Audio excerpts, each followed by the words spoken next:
What's cooler than a 3D printer? A 3D printed coffee maker.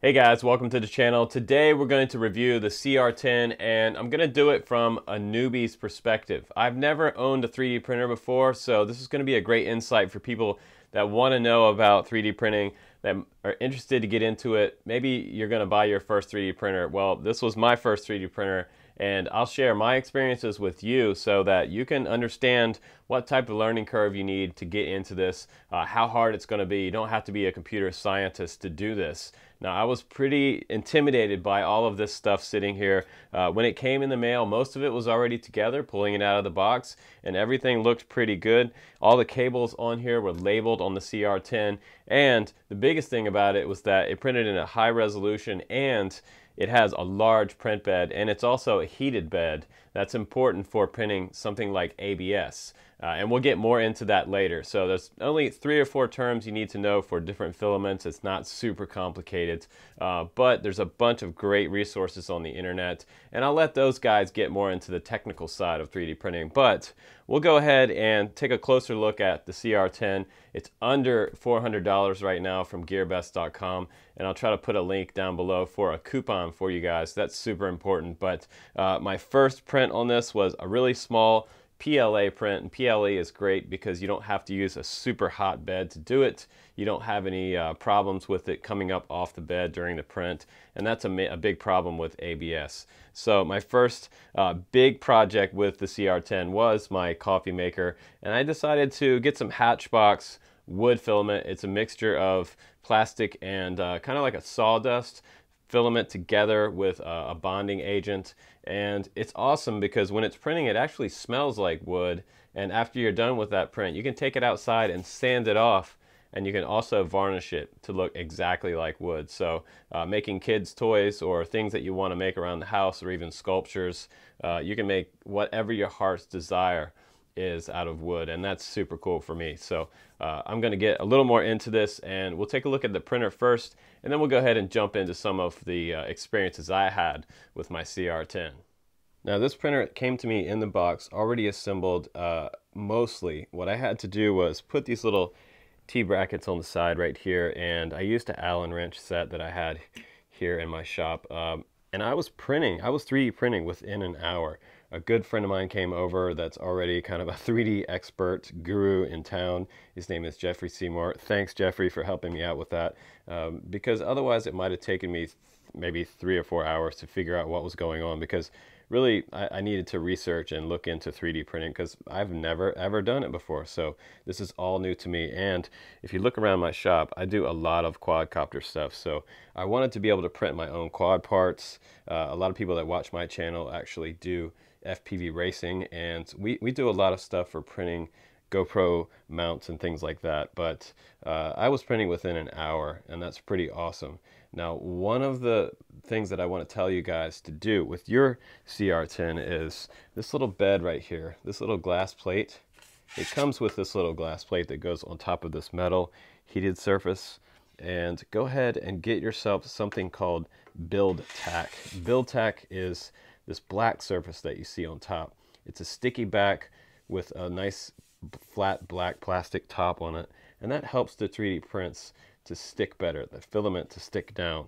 If you don't get your print to stick on the first layer, the rest of the print is not going to work. And from my experiences, I had a lot of scraps and a lot of stops and restarts, and mainly because I didn't have my bed level. So it took me a little while to understand how to level this bed and get it to work properly, because like I said, the most important part of it out of the gate is temperature and having a level bed.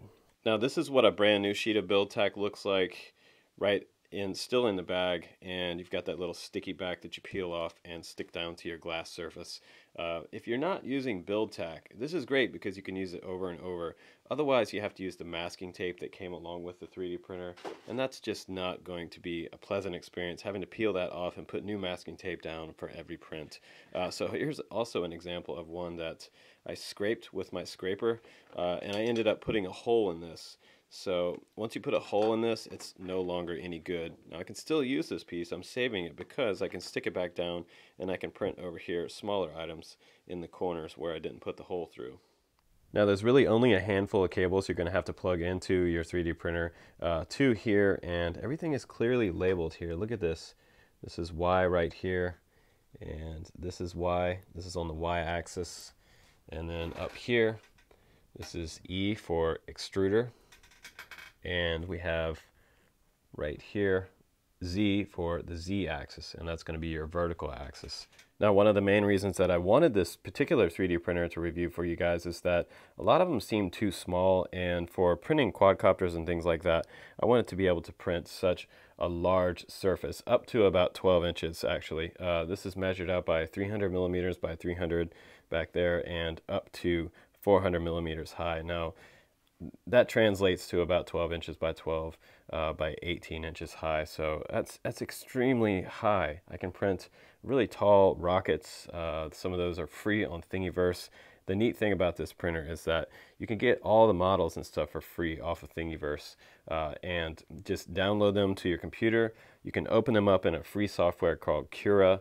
And you can also buy a more expensive program that will print a little better, some people say, most people say, called Simplify 3D. And Simplify 3D is, I believe it's about $150 for a lifetime registration and registration number for that software. But I think it's worth it to get that Simplify 3D. And I ended up doing that because Cura was good, but I wanted a little more control. Now the CR-10 does have a pretty standard nozzle on here. It's actually a 0.4 millimeter nozzle. You can see it up in there. And whatever you do, do not touch this while it's on and operating. Take some sort of tool. If you have some extra filament hanging off the bottom, when it comes over here to this point, this is the home point. It's going to sit right here. If you need to pull a piece of filament off, do it with your scraper that came along with it. Just kind of put it up under there and pull it off. I touched this and burned the hell out of myself with it. This nozzle will reach temperatures of 100 to 200 degrees, so you'll have an instant burn on the tip of your finger. You also get a little pair of snips, and these are great for any time during your print. If you see a string come off and you can get to it really quickly, you can kind of snip it and pull it off before it makes a big hairy mess. Now CR-10 does come with this white filament right here, and a lot of people are printing that little 3D printed cat with this filament. It's a standard size. You'll find this all over Amazon or GearBest. It's PLA 1.75 millimeters, and that's pretty much the standard size out there in the 3D printing community. So I heard that this was kind of crap. It wasn't the greatest filament, but I'm going to use it up anyway. A lot of people are printing that little cat that comes along with it on the original micro SD card that just pops in the side of the unit. They give you an 8 gigabyte card, by the way, and that's pretty nice. Now, just a quick overview of filament. If you're totally new to this like I am, I was confused about what's what to begin with, but I got up to speed pretty quickly. Now you're going to start out and have your best successful prints with PLA, and I'm still printing a lot of PLA, and I think this is sort of a mixture of PLA and wood right here. I could be wrong. If someone out there knows on the internet, please do tell us about that. But I believe it is a PLA mixture because I actually set the printer to the PLA setting to print my wood filament, so it doesn't have to be super hot, and it prints out really, really nicely. As you can see over here with the coffee pot. But PLA is going to be your friend when you're first starting out. Start with this and you'll have the best success. Now, moving up to the next level would be your ABS. And ABS is not really my friend right now, mainly because every single print that I did with ABS turned out crappy. I had a real hard time printing ABS. ABS is going to be stronger than PLA, and PLA is different because you're going to see more fibers in a PLA print, and it's more brittle. It's not quite as attractive as ABS is. I printed this boat for my kids. It actually has a Duplo base in the bottom of it for their little Duplo blocks, and that's pretty cool. But I'm going to print this one next time out of the wood filament. But this, I designed this in AutoCAD because I wanted to design my own quadcopter frame and print it out as a prototype. and this is 4 millimeters. I obviously wouldn't fly any motors on this, but I had a problem though, and I'll show you. This ABS, this got hot, hot enough to stick down the first layer. Everything was good, and then as time went on, it must have gotten too hot, and I ended up having it curl up. You can see that end right there, it's kind of curled up, and that's a problem. It still finished the print. It kind of pushed it back down every time it came back around. But just to show you guys, I just wanted to let that print finish. And the print on this one is not quite as nice as how my PLA turned out. It's really nice and smooth on the PLA, and it ended up being kind of rough and just all over the place with my ABS. So I have some work to do learning ABS printing. Now the next level up is going to be TPU, and TPU is awesome. This stuff is so killer. Look at this, it's stretchy, rubbery stuff. And a lot of people want to print with this because you can print GoPro mounts for quadcopters, and that's pretty cool. And you can also print phone cases. I printed this phone case right here. This was my second TPU print, and as you can see, look at that, it's pretty shiny. It's actually really, really smooth. If you've ever bought an OtterBox, you know these phone cases can get up to $50 to $70 to $100. Now this is not a waterproof case, but my iPhone 7 happens to be water resistant, so I don't need a waterproof case anymore, and this is actually just fine. Now I did make a mistake here. I was peeling it off the bed, and you can see these scrapes here on the back side of it. Now I learned a lesson here. I was scraping away, and it felt kind of rough doing that on this build tack.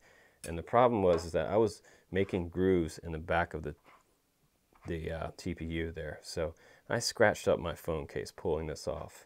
Now, what you can do to get this off, let it cool off a little bit, and then just start to bend up one corner. And it feels like you're going to rip it in half, but if you do it by hand, you can actually get this off pretty easily by hand, and then you won't have all these grooves and scratch marks in yours. But that was my first phone case print, and I think it came out pretty well. Now, if you want to print TPU on your CR-10, you're going to have to do this mod right here, and I printed it in white so that you can tell the difference between the stock part and my 3D printed mod part. Now, all you have to do is remove this screw right here, take this off, this screw, and there's one screw under here, and you're going to put this one on there. This part right here screws right into this piece, and you're going to take a piece of tubing that came along with this 3D printer, and you're going to cut it about this long, and you're going to stick it in this hole right here. And then you're going to take your snips that came along with your CR-10, this pair of snips right here, and you're going to snip it off to a fine point so it makes sort of a point on the end. And what that's going to do when you stick that little piece of tubing in this hole that goes through right here, when you stick it in there, it creates a guide for the TPU to not get backed up in here. There's a thing called retraction, and retraction on a 3D printer actually backs up the filament for a moment and then sucks it back in to keep the print flow going better. Now the problem with that and this particular extruder is the fact that TPU backs up in here and it gets tangled up. So without doing this mod on your CR-10, you're not going to be able to print TPU. It's just going to be impossible and frustrating. And there is a video out there for that mod. I'll try to put a link down below. The guy that did that was absolutely spot on for getting TPU to print on the CR-10. So I got to say thanks to him for doing that. I think his name was Josh. Now, one thing that's super popular on Thingiverse is actually printing out your own quadcopter parts, and I printed out a Baby Hawk frame that I found. I just typed in Baby Hawk on Thingiverse just to see if there was anything related to this quad, because this happens to be one of my favorite micro brushless quads right now. And lo and behold, someone had designed their own version of a Baby Hawk frame. It even comes with this little top plate. It goes right down over top of the camera stack. Pretty cool, because you could take all this hardware and transfer it over to this. If you broke this frame and you wanted to start over, and I did print it out of PLA, and you can see it's actually a pretty good print here. It's not a lot of hairs or strings hanging off of it, and that stringing happens with a lot of 3D prints, and you just kind of have to fine-tune your model in the software to try to get rid of some of that stringing. Simplify 3D helps a lot. Now also I printed some TPU motor dampeners, and you can see those are flexible, so those will give me a little bit of vibration isolation on the quadcopter that I mount these on. I'm missing that fourth one, but also I've been buying these for years from companies off their websites, and these are about probably $12 to $13 sort of street price for a GoPro session mount for a quadcopter. Now this cost me about, I'd say, 50 cents to print this one, and this is pretty nice because this was a free file on Thingiverse as well from Lumineer. Lumineer actually built this one, and they're giving it away for free. It's an STL file that you can download, put it on your micro SD card, and you can start printing pretty quickly. Now this was my second print. My first one actually turned out like this. Look at this. This is not working at all. As it started to do this, I noticed it just wasn't going to go any further, so I had to stop this print. That was my TPU disaster, my first one. And that was before I did that mod, so it just didn't work out because I also kept having snags with the filament up inside that extruder. Now this little guy right here, this was my first print with the CR-10, and he's a little alien keychain head. Just a quick print. This was probably about 15 minutes, and Jeff set it up real quick for me to do this first print, and after that I was pretty much off and running. And after I experimented with PLA for a while and printed a little 3D printed boat, I started to play around with this wood filament. And originally I wanted to print this Yoda head, kind of large, you know, like a desktop type Yoda head, but I decided to print just a little sample print, and mainly because I wanted to see how small and how detailed this would come out.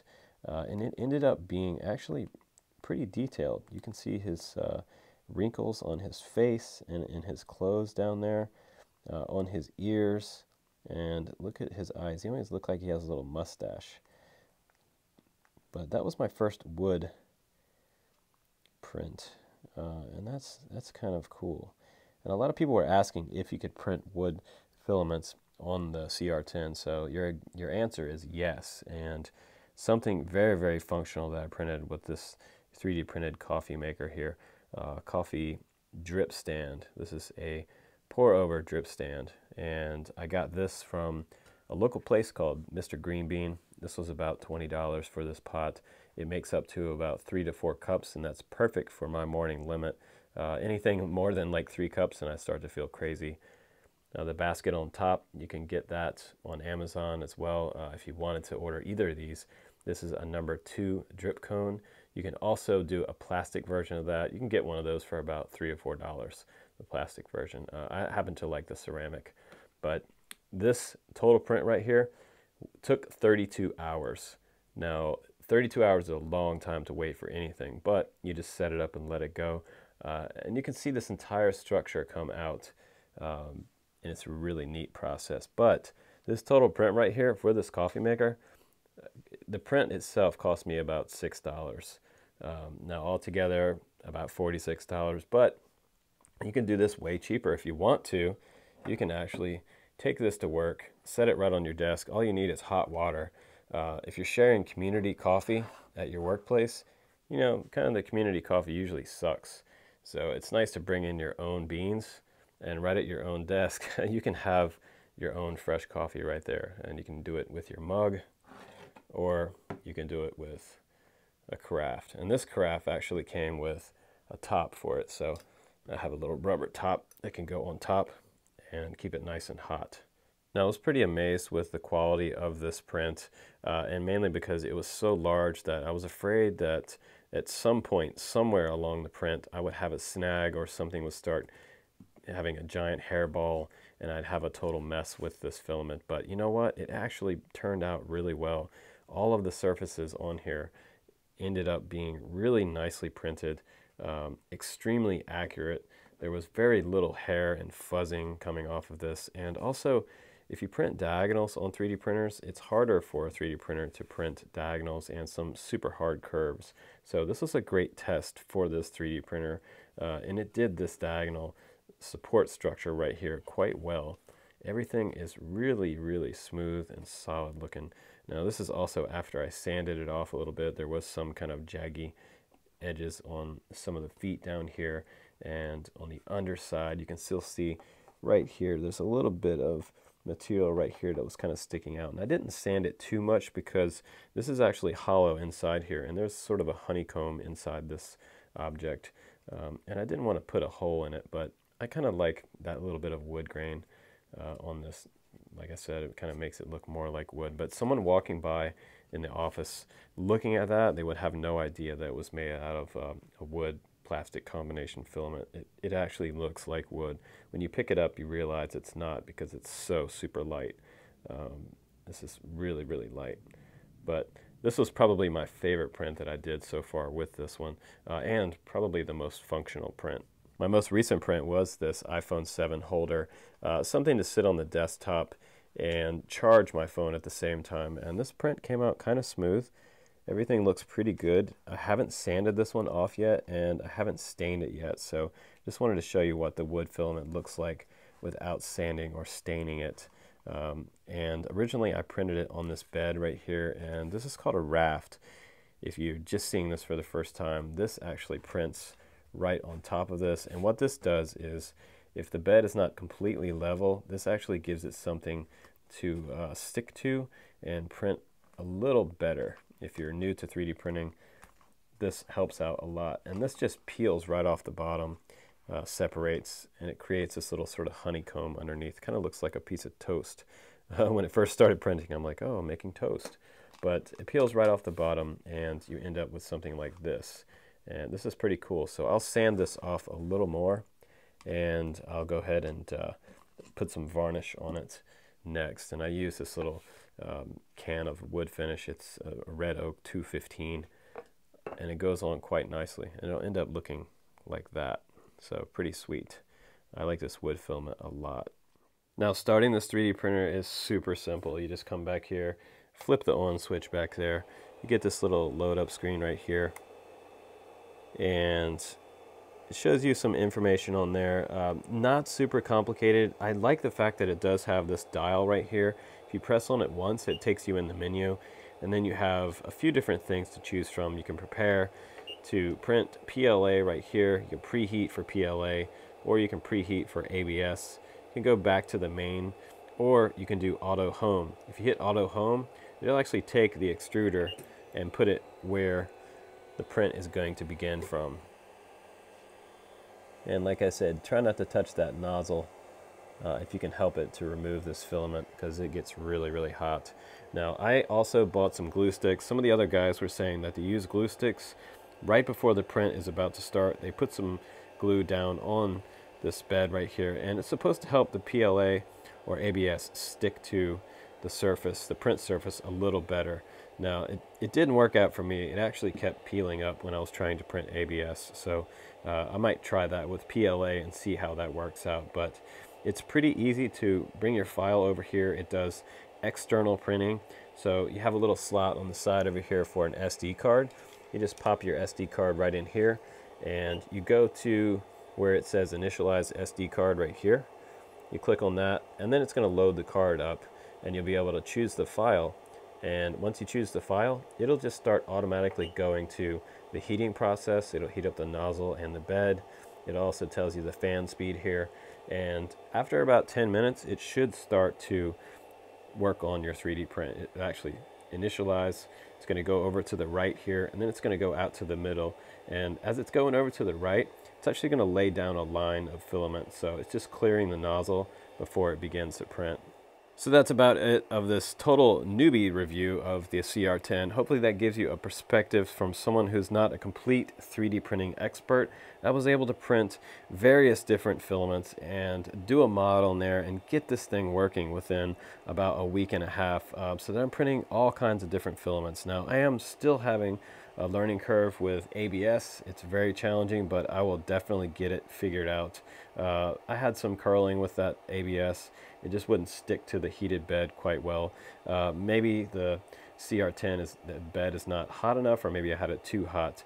But I'm going to keep working with that. But for now, I'm having the best luck with this PLA. So if you're new and you're just starting out, play around with the PLA and you'll get tons of successful prints. Very smooth, and perfect prints. And look at the little tiny holes in that print. Very, very nice.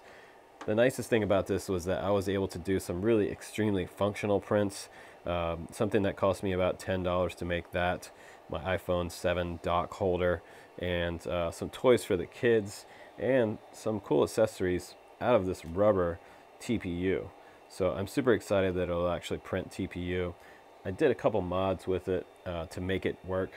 And like I said, I'll try to post those down below for you guys. But for now, I'm going to say thumbs up for the CR-10. I think it's awesome.